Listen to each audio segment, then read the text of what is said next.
Okay, so now that we've learned about translations, reflections, and rotations, let's take a look at rigid motions, okay?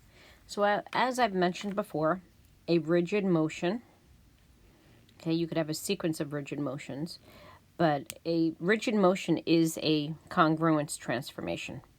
So it preserves length and angle measurements. So this here on the right, this is the definition of a rigid motion.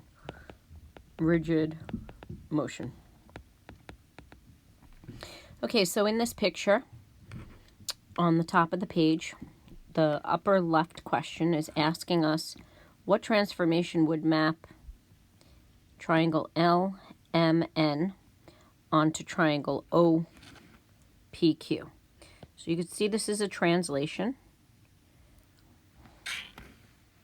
A translation how? Well, let's take a look at N. Let's take a look at N going to Q. It would go left 1, 2, 3, 4, 5, 6, 7. Left 7 up 2. So this is a translation. Left 7 up 2. That's the way the notation would look. So now we're looking at this question here. Okay, a transformation that would map LMN onto U, V, W.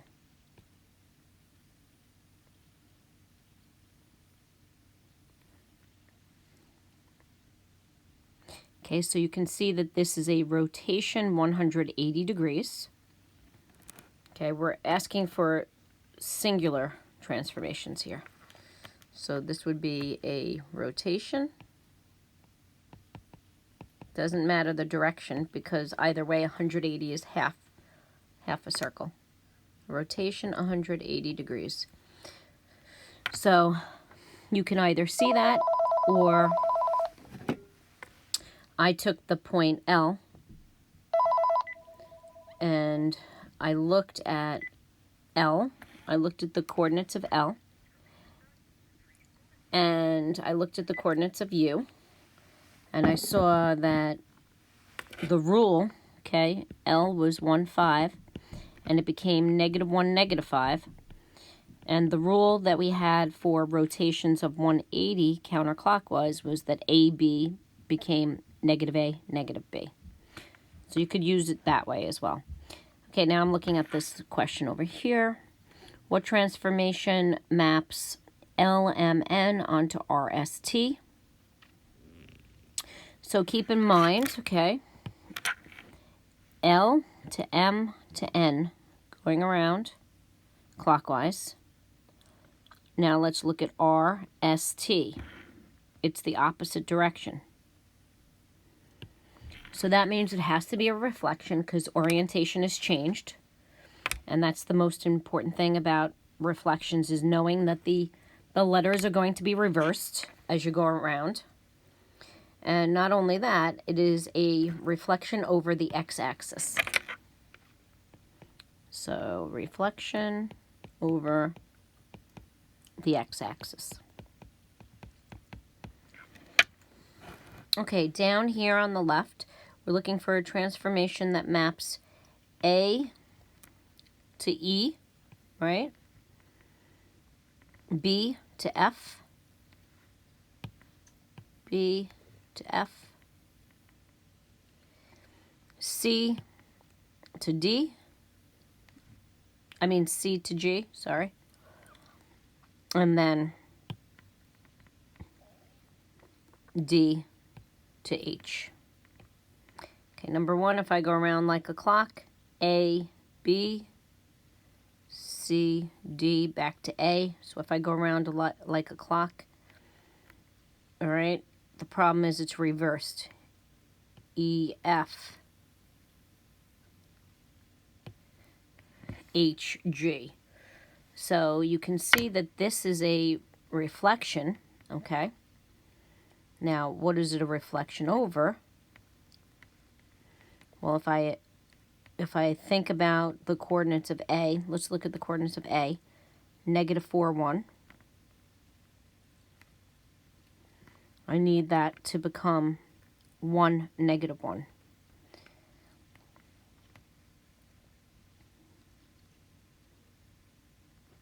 Okay, it could also be something else besides just a reflection. It could also be a translation. So one possible answer is if I take A and I translate this entire triangle over here, okay, through a translation, going right 1, 2, 3, 4, 5, right 5, then I could just reflect that over the x-axis. That's one answer. There's more than one answer, okay? Technically, there's an infinite number of answers. So I'm going to do a translation where xy goes to the right 1, 2, 3, 4, 5. It does not move up or down. And then a reflection over the x-axis. Okay, that's just an abbreviation for how you can write a reflection. I'm describing a congruence transformation, okay,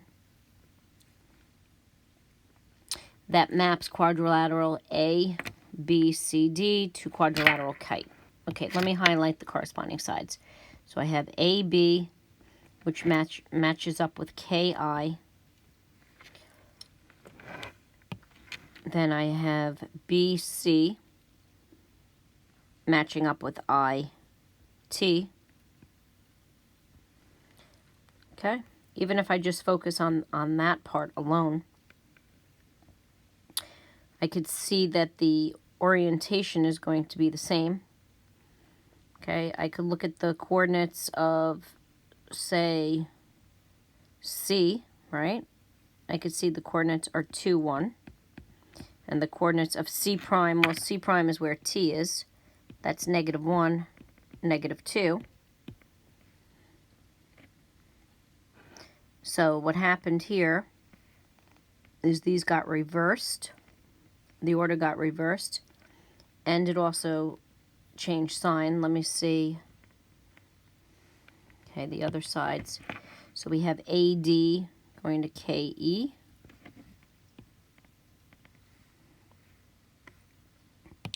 And then the last is DC going to ET.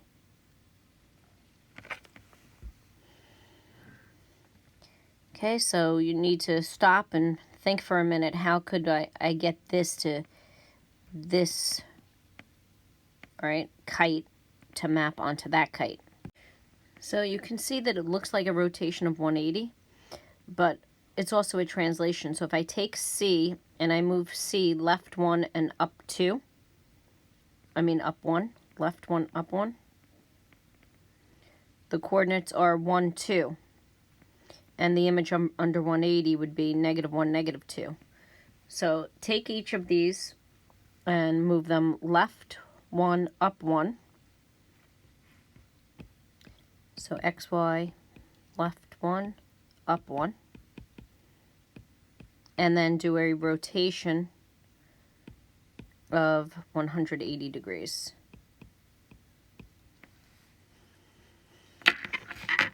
Now, a reflection across two parallel lines, take a look at AD, right? Take a look at the image, KH.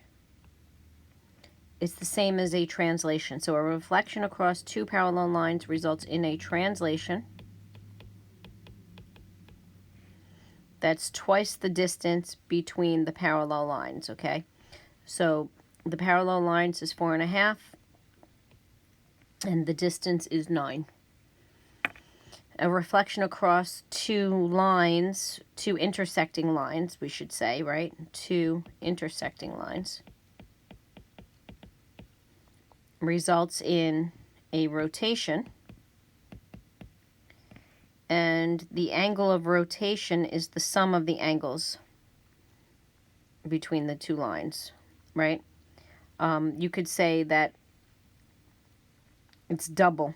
So this angle was 50, and the angle of rotation is 100. So we could say double the angle between the two lines. Oh, and I meant to say twice as far for this other one. I think I said it and wrote 9. Okay, so first I did a reflection over the x-axis, so I did that by counting the distance 1, 2, and then I went the same distance away from the line of reflection, because the line of reflection is the perpendicular bisector of the segment connecting a pre-image to its image.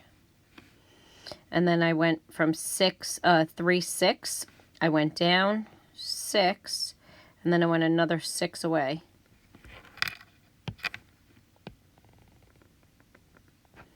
And then I did the same thing here. I went down 5, and then I went 5 away.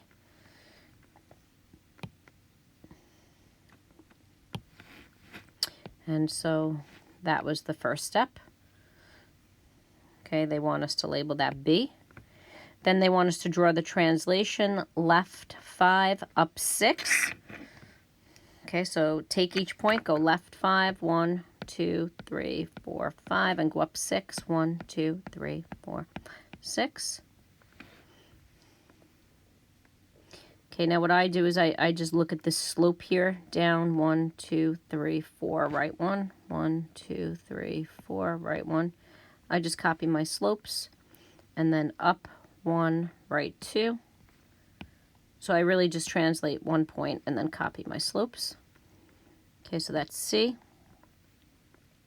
And then draw the rotation of, draw the 90-degree, oh, the translation of A. I didn't follow the directions. Okay. It's kind of good that you saw that, because that will happen. That can happen to anybody. So we go left 5, 1, 2, 3, 4, 5, up 6, 1, 2, 3, 4, 5. Oh, I'm actually off the graph. Okay, so left 5, down 6. No wonder. Oh boy, talk about reading. 1, 2, 3, 4, 5, 6. So left 5, down 6, and then I'm just going to copy these slopes up. 1, 2, 3. 1, 2, 3, 4, right 1. 1, 2, 3, 4, right 1. Okay, then I'll copy the slope from here to here. Down 1, right 2. That's how I do translations. I just translate one point and then copy the slopes of the corresponding sides. Okay, so we're going to label that C. And then we're going back to the original rectangle. So the rule is that AB becomes negative BA under 90 degrees. It says 90 degrees, so you have to assume it's counterclockwise. So 2, 2 will become negative 2, 2.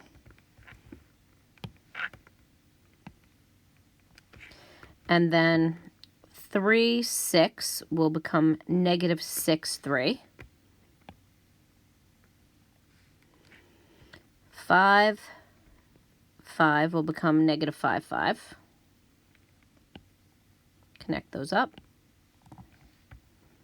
So that's a rotation 90 degrees. I could have made that a little straighter.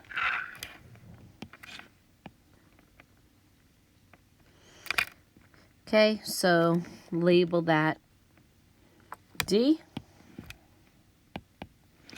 And then draw the reflection in the line y equals x. So the reflection in the line y equals x, 2, 2 just becomes 2, 2 because x and y switch, so that's going to stay there. Okay, the line y equals x is this line, as you know. So this other point is going to be invariant as well. And do this in black. And then this point here, okay, 3, 6 is going to become 6, 3. But one way you could do that is by just traveling perpendicular to this line. So this line has a slope of 1, right?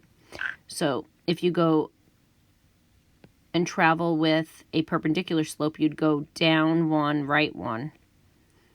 Then you'd go down 1, right 1, down 1, right 1. So that should be an even number of down rights. Down 1, right 1, down 1, right 1, down 1, right 1. Down, right, down, right, down, right. Okay, so getting to the, when you get to your line of reflection, you've actually gone down 1.5, right 1.5.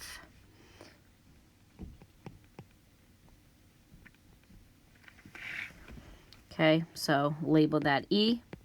And on the bottom of the page, they're just asking us, okay, describe a single transformation that maps A onto F.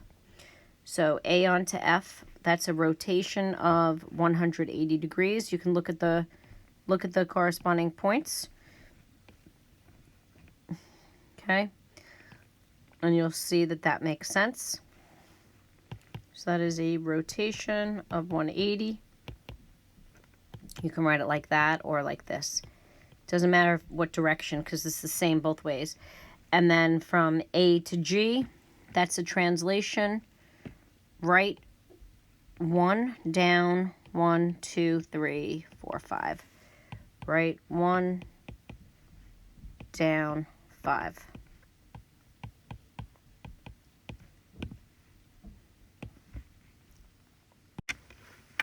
Glide reflections are just a very specific example of a rigid motion where you have, okay, take a look at this, you have a reflection. So here it was reflected and then translated. Okay, you could translate and then reflect as well, it doesn't matter. Okay, but a glide reflection, you have a reflection and a translation. It makes sense because the translation part is the glide, right? And the reflection part is the reflection part. So on number 2 here, we want to write a composition of transformations representing this glide reflection.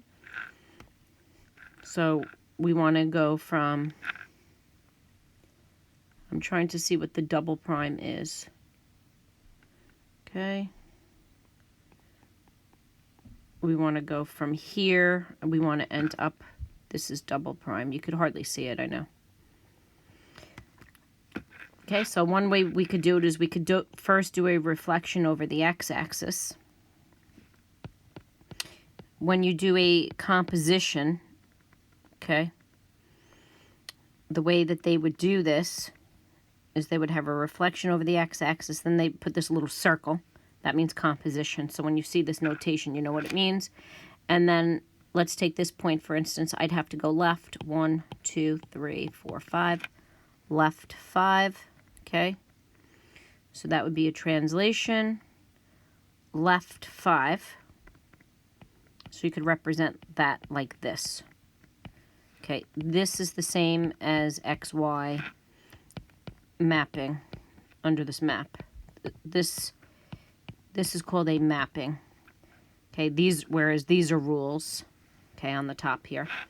So the composition, you start from the right. This is where you start. That's what you do first, and then you go to the left. So read it from right to left. Okay, write one mapping that will do the same thing as this glide reflection. Okay, so think about this. If you're reflecting over the x-axis, what gets changed? The y value. So a single mapping would be what I've written here. I'm combining the two. That's what we've done. Okay? We changed y to its opposite when we did the reflection over the x-axis. xy became x, the opposite of y. So I just combined these two together. All right, looking at the bottom of the page, it says plot ABC and then plot its image. Okay, so pause this and plot it. Sorry, after you have plotted it, come back and check. Okay, so you should be able to check with mine. And then it says, what's the line of reflection? Well, think about it. This y became negated. So like in the previous problem, the line of reflection would be the x-axis, right? Write a composition. Okay, so this is going to be similar to the other one. Reflect over the x-axis, followed by a translation. Write one, but you don't go up or down. Okay, so that's the composition. Okay, thanks, kids.